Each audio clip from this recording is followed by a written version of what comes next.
They are thinking everybody's looking about them. When they go for single parties, they think everybody's looking at them. Let me tell you this, every other person is thinking about themselves. They are not thinking about you. And in fact, people suffering from self-doubt go to both extremes. It's either black or white, good or bad. If you ask them anything about this meeting, it's either it was good or bad. They have no go-betweens. So those who do not groom completely have unkempt hair. When they're in their 20s or 30s or 40s, you look at the way they dress, they look exactly 85 years of age. Kujiachilia. In simple language. They go both extremes.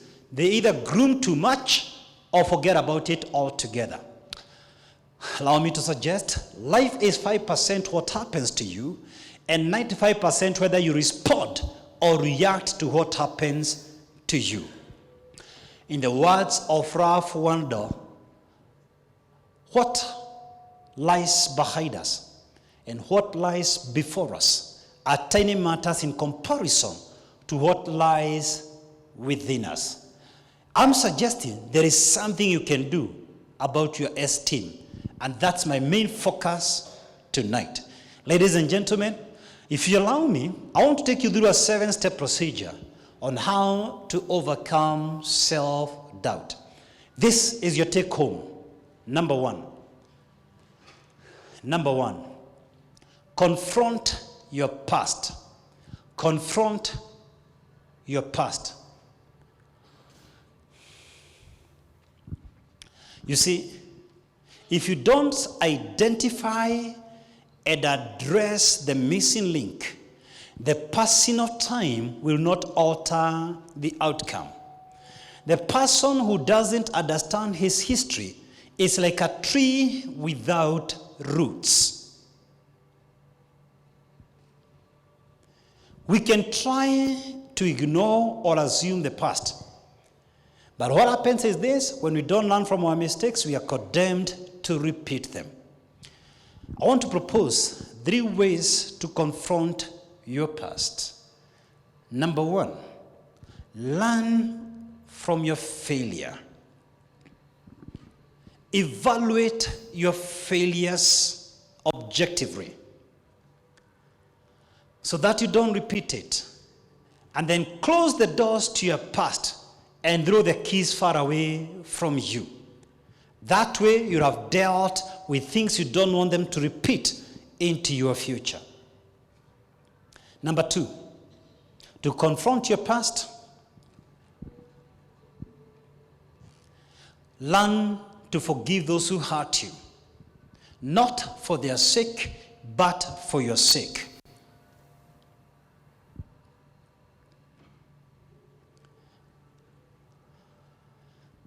When you forgive, you in no way change your past, but you for sure change your future. Look at the past forgivingly and look at the future prayerfully, and remember to be present at the present. To confront your past, number 3, do not allow anyone who hurt you in the past into your future. Do not allow anyone who hurt you into your past into your future. Close their chapter, because every time you remember them, they remind you of your wounds. They freshen them up again. After you've confronted your past, step number 2, believe in yourself. Step number 2, believe in yourself. Country singer Tom Jones, the man behind green grass of home, last year insured his chest hair for $7 million US. That's quite some handsome chest hair. 7 million. CR7, Cristiano Ronaldo, has made his money by playing football. He has 2 major hotels in the US and in his home country. He has insured his 2 legs for $144 million US. Jennifer Lopez, besides making her money in singing, She also makes money by shaking her body. You know, you can't see mine because it's too little. To ensure nothing happens to her bottom, she has insured it for a whopping 300 million US dollars. To put it into perspective, that's 1 billion Kenya shillings. If you can insure your bum for 300 million US dollars, you're doing good. Let's be honest, you're doing good, isn't it, Rachel? You're doing good. Insuring your bottom for that much, you're doing good. I don't know what else she has insured.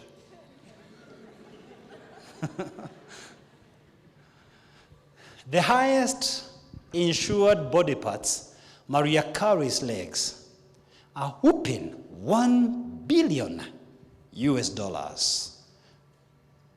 In the local currency, 100 billion Kenya shilling. If somebody's legs can be valued at 1 billion US dollars, what is the value of a soul? What is your value? The value of a commodity is derived by the owner. So the real question I should be asking you tonight, who owns you? Last week on Monday, I visited the Air and Space Museum at Washington, D.C., and I took a picture with a space suit, the exact space suit that Neil Armstrong wore when he landed on the moon, 20th of July, 1969. This is a suit that perhaps in an ordinary shop you wouldn't recognize it, but it has earned the US government millions of dollars. Why? Because commodities owned by famous people are often used as souvenir endorsements. They are treasured highly.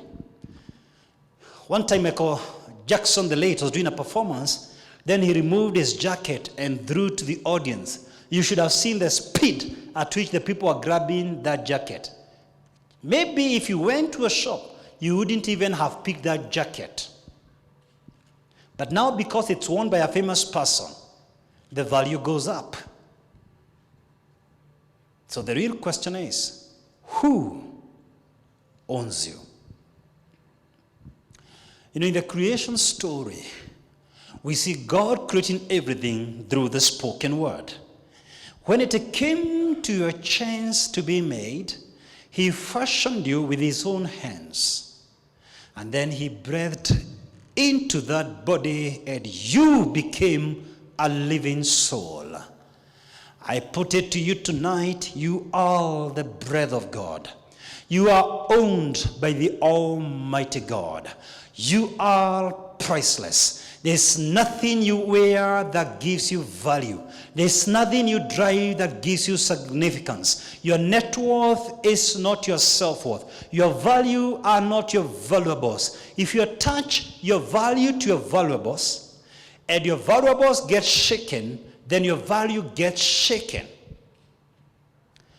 You are greater than your circumstances. Someone can take away your car. Someone can auction your house on mortgage. But no one can take away your spirit. The spirit of a man is powerful. The spirit of a man is resilient. No one can bring you down without your permission. Les Brown says, do not let someone's opinion in your life become your reality. I add tonight, lose yourself from external validation. Walk as though you're wearing an invisible crown. Is it possible that there may be shadows in your life as a result of you standing on the path of your own sunshine? Is it possible there is someone tonight who needs to get out of his own path for them to succeed? Believe in your own ideas. Believe in yourself because God believes in you. Step number 2. Step number 3. Are you number 3? Step number 3. Know yourself. Know yourself.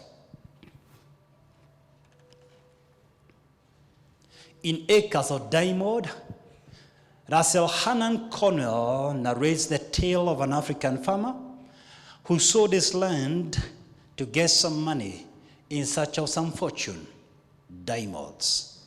He traveled the world over and finally got the treasure chest at the same farm that he had sold, but now at a lease arrangement. Is it possible that the treasure you're looking for lies in your own backyard? Is it possible that the solution that you're looking for lies within you? There's someone who was tired with the house he had lived in for 30 years. A true story. And he decided to sell it. He gave the marketers. A few days later, he was going through his newspaper. He was perusing the pages of where homes were being advertised. He came across his dream house. He got so excited, he picked the phone number of the marketers and told them, pull down that advert. I've been looking for that house for years, not knowing it is his house that had been put on the newspapers. Do you know yourself? Are you busy trying to understand everyone else before you understand yourself?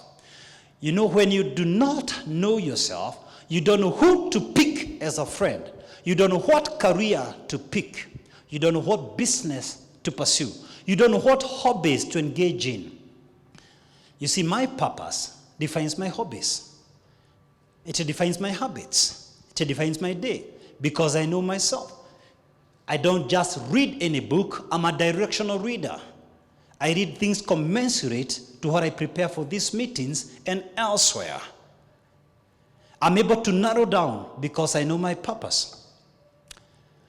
Get to know yourself. Good doctor, how then do I get to know myself? 4 things. A, recognize no one was born knowing himself and get over it. It is not a natural intuition. It is an art that each one of us had to learn. B, identify your personality type. It influences how you rate with your external environment. Work on your weaknesses. Appreciate the strengths of others. C, identify your purpose in life and then spend your all pursuing this one thing. And D, develop your value systems based on your life purpose. For me, I derive my values from the Holy Scriptures, the Word of God. Where do you derive your authority from? Where do you derive your values from? Get to know yourself. Step number 4. Be yourself. Be yourself. It has been said that of a fact, imitations are limitations. Playwright Oscar Wilde puts it in a better way. Be yourself. Everyone else is already taken. It is true that when you remain yourself, you give a gift to this world that the world did not know before. Because none existed like you. Regrettably, majority of us admire the guys who are on stage and we try to behave like them. In the early 80s, there was a preacher who came to Kenya by the name T.L. Osborne. And he used to wear a kitenge shirt. After he left to his country of America, almost every young man who was preaching was wearing a kitenge shirt, believing the anointing was hidden in kitenge. Many of us admire some characters and we try to become them, not knowing that's an insult to your maker. Rabbi Israel Ben Eliezer says this: when you try to become someone else, you spoil God's curriculum. Let me suggest, each one of us here has some custom-made flaws. Some are more conspicuous than others. But while there's a lady in our midst who doesn't like the fact that she's too tall, there's a lady in our midst who doesn't like the fact that she's too short. There's a woman listening to my voice who thinks her breasts are too big and too bulky. There's another one who wonders how to enlarge them. There's a woman in our midst who feels her bottom is too small There's another one who would us where to cut it. In fact, even men these days have been affected. I've been reading the newspapers, men are going for elongation of their male organs.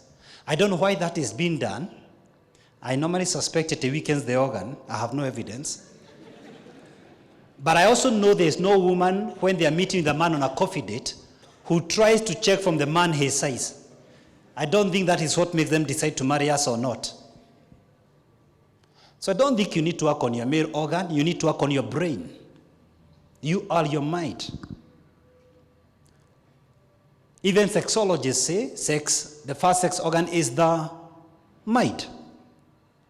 I think you can have a long gadget that is unfunctional. We are so uncomfortable with our flaws.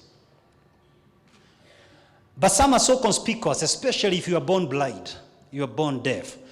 And if you ever listen to this recording, and you are born with a certain disability, don't be defined by that disability. I have a message for you. Don't allow what you cannot do interfere with what you can do. Don't focus on what you don't have. Focus on what you do have. Oftentimes, we overestimate what we are not and underestimate what we are, or rather, who we are. We give so much preeminence to what we are lacking, and we forget the blessings that we already have. Someone sang and said, count your blessing one by one. We are all predisposed different. I think in the crew meetings, I'll try to break it down. How we are different biologically, chemically, and I think I've discussed on how we are different in terms of our personalities. By being different, it doesn't mean you brag like an ordinary fish in the pond, but it doesn't make you any less than anyone else. There is a Hindu proverb I like. There is nothing noble in being superior to some other person. True nobility is being superior to your previous self. Be true to your identity. Don't try to become a known personality. God is not impressed by your shenanigans. He manifests himself to the full when you are yourself. He enjoys seeing his creation in its original format. Step number 5. Are you there with me? Invest in yourself. Invest in yourself. Can I digress for a minute and ask you a simple question? How many took a shower today? Check your neighbor whether they're lifting their hands. All right, all right. No, I didn't sense anything. I was just asking. But I'll ask you the second one and the last one. How many took a shower yesterday? Oh, amazing. So the fact that you took a shower yesterday did not stop you from taking a shower today, correct? You are conscious of the fact that there is sweat, there is dirt. There are many things that interfere with your cleanliness. And that's why you've got to continue cleaning yourself. There is a lot of negative material outside this hall. And that's why you need to continue to equip yourself with positive material. There are people who are so negative. There's someone who wanted to jump off a bridge. A good Samaritan went to help him and told him, please don't commit suicide. Don't jump. Tell your troubles to me instead. 2 hours later, they both jumped. There are people who are so negative. And that is the reason you need this deliberate investment on yourself every now and then. You see, one challenge we have in Africa, we are not very deliberate on our personal growth and development. I realize in these meetings, we almost have 50% new people. Very few Africans, black Africans, can commit to a course completely. And you know, in January, I'll teach about that and prove to you why many times you go round and round for 40 years without making a breakthrough. It is not about our academic prowess. It is not even about our IQ. My fellow Africans, we are very weak in committing. The average white man, if they decide they'll be attending Sense 101 meetings the first Friday of the month, they block their diary for the next 10 years. Just the way you purpose, you need to shower every single time. You see, in this continent, in this country, we have good intentions, but we are not intentional about our success. We want to improve our circumstances, but we don't want to improve ourselves. I put it to you tonight, growth is not incidental. It's a deliberately choreographed maneuver. It involves work. Things don't happen, they are caused to happen. Don't wish there were no rains. Carry an umbrella. Don't wish there were less challenges. Equip yourself to face an uncertain world. Don't do it sporadically. Do it deliberately. Do it by plan. The way you shower every day, because we get dirty every day, that's the more you get negative things out there. I honestly believe with every fiber of my being, if you're exposed to my teachings for 12 good months, every single month, I believe this, you can take it to the bank, your life will be totally transformed. We are repeating this message primarily because when we went to the cruise, we realized that the struggles we are having with people is self-doubt. The overwhelming majority of whom never turned up for this meeting. They come when they feel like. Africans work when they feel like. They work by feelings. They don't work by purpose. So when they're motivated like this, they get emotional a little bit. They read a book or two. The good news with our meetings, someone has taken time to synthesize over 15 books per single message for your sake. Somebody has taken time to pray and fast for your sake. Capture the spirit of the moment that is not there in the DVDs. That's the reason we go to church rather than switch on the TV to hear the message. Because there's some transformation that happens. There's a transfer. I'm transferring my spirit into your spirit. You've got to purpose. It has nothing to do with the traffic. It has everything to do with commitment. Everything to do with character. Character is not a word, it's an act. We are what we commit ourselves to. No one is naturally great. We become what we commit to. Can you commit on this journey of your personal growth and development? We are willing to do our part. Are you willing to do your part?